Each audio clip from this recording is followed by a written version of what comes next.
Bienvenido a una lección sobre colorear vértices. Quizás el problema más famoso de la teoría de grafos es cómo colorear mapas, dado cualquier mapa de países, estados, condados, etc. ¿Cuántos colores se necesitan para colorear cada región del mapa para que las regiones vecinas tengan un color diferente? Los creadores de mapas reales suelen utilizar alrededor de 7 colores para una cosa, requieren regiones acuosas. Para hacer un color específico y con muchos colores es más fácil encontrar un color permitido. Queremos saber si hay una paleta de colores más pequeña que funcione para cualquier mapa.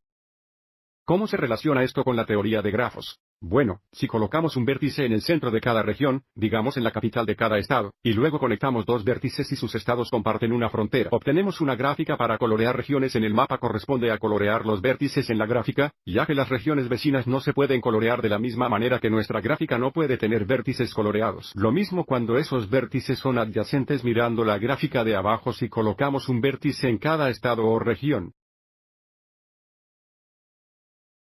Y, a continuación, conecta los vértices y las regiones comparten un borde.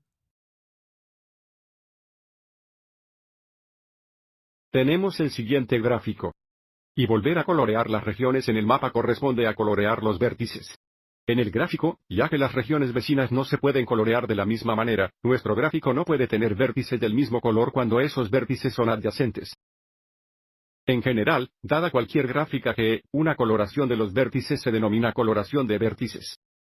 Si el color de los vértices tiene la propiedad de que los vértices adyacentes tienen un color diferente, entonces el color se denomina correcto. Cada gráfico tiene un color de vértice adecuado. Por ejemplo, puedes colorear cada vértice con un color diferente, pero a menudo puedes hacerlo mejor. El menor número de colores necesarios para obtener un color de vértice adecuado se denomina número cromático del gráfico escrito. Chi de G si pi de G es igual a K, decimos que la gráfica es K cromática.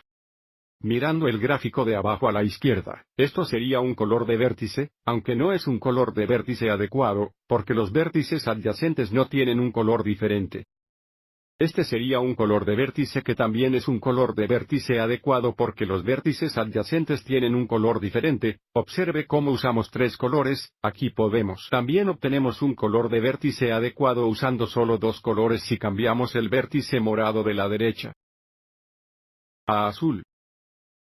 Los vértices adyacentes tienen un color diferente y, dado que dos colores es el menor número de colores necesario para obtener un color de vértice adecuado, el número cromático de la gráfica es 2. Ahora mirando el gráfico de la derecha. Porque la gráfica es un triángulo donde cada vértice es adyacente a los otros dos vértices de la gráfica, el menor número de colores necesarios para un color de vértice adecuado para este. El gráfico es de tres colores diferentes. El número cromático de la gráfica es 3, por lo que, de nuevo, una coloración adecuada del vértice o la coloración adecuada de una gráfica G es la asignación de colores a los vértices, de manera que todos los vértices adyacentes tienen diferentes colores. Y ahora veamos algunos ejemplos. Se nos pide que encontremos el número cromático de las gráficas de abajo. Primero tenemos la gráfica completa K6. Observe que cada vértice es adyacente a todos los demás vértices. Bueno, si cada vértice es adyacente a cualquier otro vértice y hay 6 vértices, no podemos obtener un color adecuado a menos que coloremos cada vértice de un color diferente. Un color adecuado tomará 6 colores.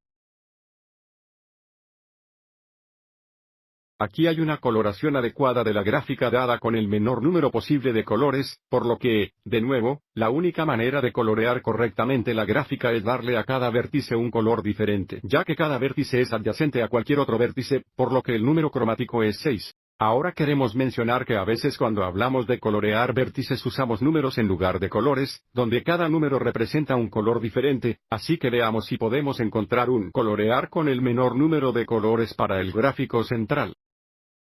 Vamos a etiquetar el vértice superior. Observe que este vértice es adyacente a otros dos vértices que deben etiquetarse con un número diferente, los etiquetaremos 2 y 3 y si bajamos al vértice en medio de la fila inferior. Podemos etiquetar este vértice como 1 porque es adyacente a los vértices etiquetados 2 y 3, así como a otros dos vértices aún no etiquetados y ahora mirando el vértice a la izquierda es adyacente a los vértices etiquetados 1 y 2 podemos etiquetar estos 3 para el vértice de la derecha es adyacente a los vértices etiquetados 1 y 3 podemos etiquete este vértice 2. 3 es el número más pequeño de colores que podemos usar para obtener una coloración adecuada, el número cromático es 3. No hay forma de colorearlo, que es de dos colores, ya que hay tres vértices entre sí. Adyacente de nuevo el número cromático es 3, y para la última gráfica tenemos la gráfica bipartita completa K sub 2,3. Supongamos que los vértices de la fila superior está en el Z y la fila inferior de vértices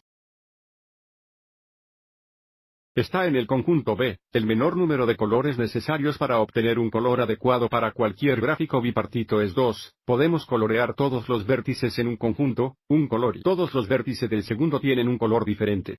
Esta es una coloración adecuada de la gráfica porque todos los vértices adyacentes tienen diferentes colores. De hecho, para todas las gráficas bipartitas, el número cromático es 2. Podemos colorear los vértices de la fila superior un color, y los vértices de la fila inferior un segundo color. Antes de ir, veamos algunos datos adicionales sobre el color de los vértices y el gráfico. G tiene n vértices, luego Ki de G, el número cromático, que es el número más pequeño de colores necesarios para obtener una coloración adecuada de la gráfica, es menor o igual a n. Ki de G es igual a 1 si, y solo si G no tiene aristas.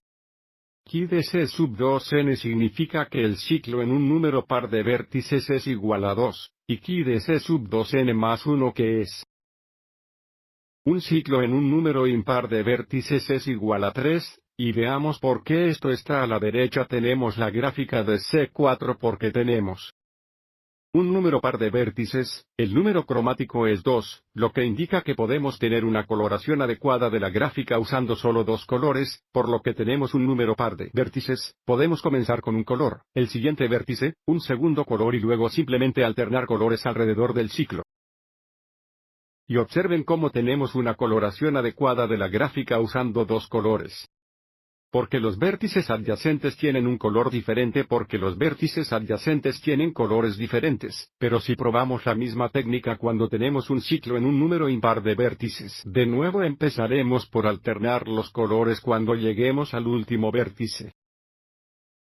Observe cómo es adyacente a un vértice de color azul y otro de color de vértice verde. Tenemos que usar un color diferente que introduce un tercer color para obtener una coloración adecuada de la gráfica, por lo que Ki de C sub 2n más 1 es igual a 3, y Ki de C sub 2n es igual a 2. Siguientes Ki de K sub n es igual a n. K sub n es la gráfica completa donde cada vértice es adyacente a cualquier otro vértice. En la gráfica de la derecha tenemos la gráfica de K5. El menor número de colores que podemos usar para obtener una coloración adecuada de la gráfica es 5.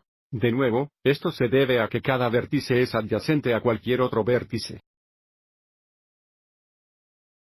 Siguiente, si G es un gráfico bipartito, entonces Ki de G siempre es igual a 2. Si H es una subgrafía de G, entonces Ki de H es menor o igual a Ki de G y eso debería tener sentido. Por ejemplo, si Ki de G es igual a, digamos, 5. Entonces el número cromático de un subgráfico de G tendría que ser menor o igual a 5 y, finalmente, una coloración adecuada del vértice o una coloración adecuada de un graf G divide el conjunto de vértices sub en K conjunto sub sub 1 a V sub K donde HV sub I es un conjunto independiente que significa no hay dos vértices en el conjunto adyacentes. Espero que esto te haya resultado útil.